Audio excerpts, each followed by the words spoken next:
We are going to do something on Greenland, whether they like it or not, because if we don't do it, Russia or China will take over Greenland, and we're not going to have Russia or China as a neighbor.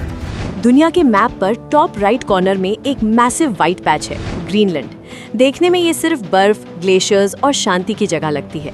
Population heart to heart 57,000, यानी एक छोटे cricket stadium जितने लोग। लेकिन पिछले कुछ सालों में इस शांत आइलैंड ने व्हाइट हाउस से लेकर कोपेनहेगन तक पैनिक क्रिएट कर दिया है। 2019 में यूएस प्रेसिडेंट डोनाल्ड ट्रंप ने पब्लिकली कहा था कि वो ग्रीनलैंड को खरीदना चाहते हैं। डेनमार्क के प्राइम मिनिस्टर ने इसे अब्सर्ड कहा और बात एक डिप्लोमेटिक क्राइसिस बन गई। लेकिन ये पहली बार नहीं था। अमेरिका पिछले 150 सालों से ग्रीनलैंड के पीछे पड़ा है। इस बर्फ के नीचे सिर्फ मिनरल्स नहीं, बल्कि टॉप सीक्रेट हिस्ट्री और न्यूक्लियर राज दफन है। Welcome to brain dose.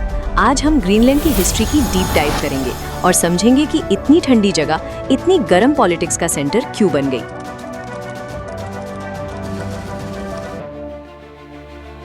Greenland की कहानी शुरू होती है 10th सेंचुरी में, जब Vikings, specifically Eric the Red, ने इस आइलैंड को ढूंढा। उन्होंने इसे ग्रीनलैंड नाम दिया ताकि सेटलर्स यहाँ आने के लिए अट्रैक्ट हो, जबकि ये पूरा बर्फ से ढका था।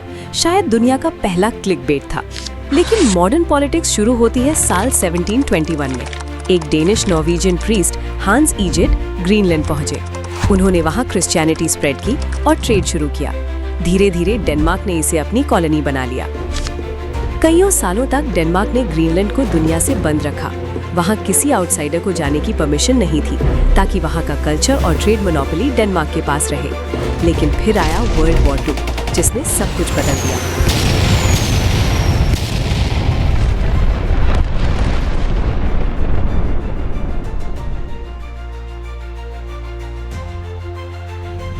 (1940) में हिटलर की नाजी आर्मी ने डेनमार्क पर कब्जा कर लिया। अब डेनमार्क खुद गुलाम था, तो ग्रीनलैंड का क्या होता? अमेरिका को डर था कि अगर नाजीज ने ग्रीनलैंड पर कब्जा कर लिया तो वो वहां से नॉर्थ अमेरिका पर हमला कर सकते हैं। तब US president Franklin D Roosevelt ने मनरो डॉक्ट्रिन का यूज किया और कहा कि ग्रीनलैंड नॉर्थ अमेरिका के सेफ्टी जोन में आता है।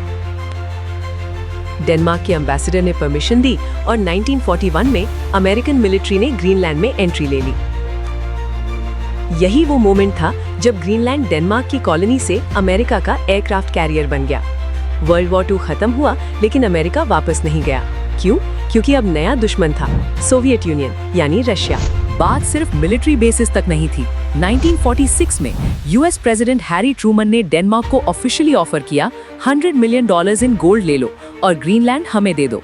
डेनमार्क ने साफ मना कर दिया, लेकिन अमेरिका रुका नहीं। कोल्ड वॉर के दौरान अमेरिका ने ग्रीनलैंड की बर्फ के नीचे एक सीक्रेट सिटी बनाई थी।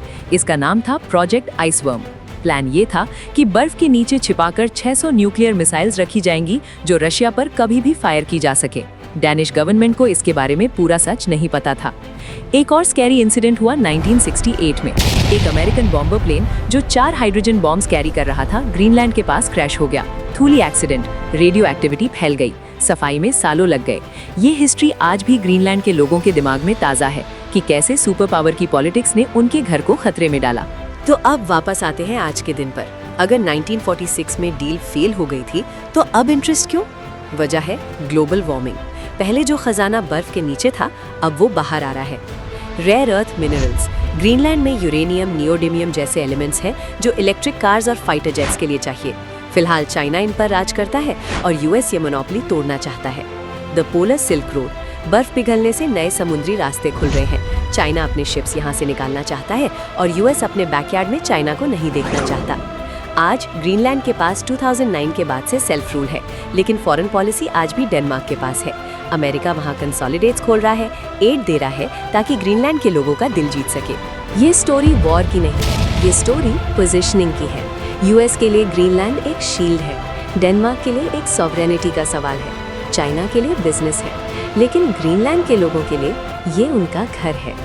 हिस्ट्री गवाह है, वाइकिंग से लेकर नाजीज तक और कोल्ड वॉर से लेकर आज तक, जब भी बड़ी पावर्स टकराती हैं, प्रेशर छोटी जगह पर ही आता है। सवाल आपके लिए, क्या स्ट्रेटेजिक सिक्योरिटी के नाम पर किसी देश को खरीदना आज के ज़माने में सही है? कमेंट सेक्शन में बताएं। अगर आपको जियोपॉलिटिक्स और हिस्ट्री का ये डीप डोज पसंद आया तो वीडियो को लाइक करें। हम ब्रेन डोज पर दुनिया के कॉम्प्लेक्स मुद्दों को सिंपल और अनबायस्ड तरीके से एक्सप्लेन करते हैं। सब्सक्राइब करें और बेल आइकन दबाना ना भूलें। मिलते हैं अगले वीडियो में।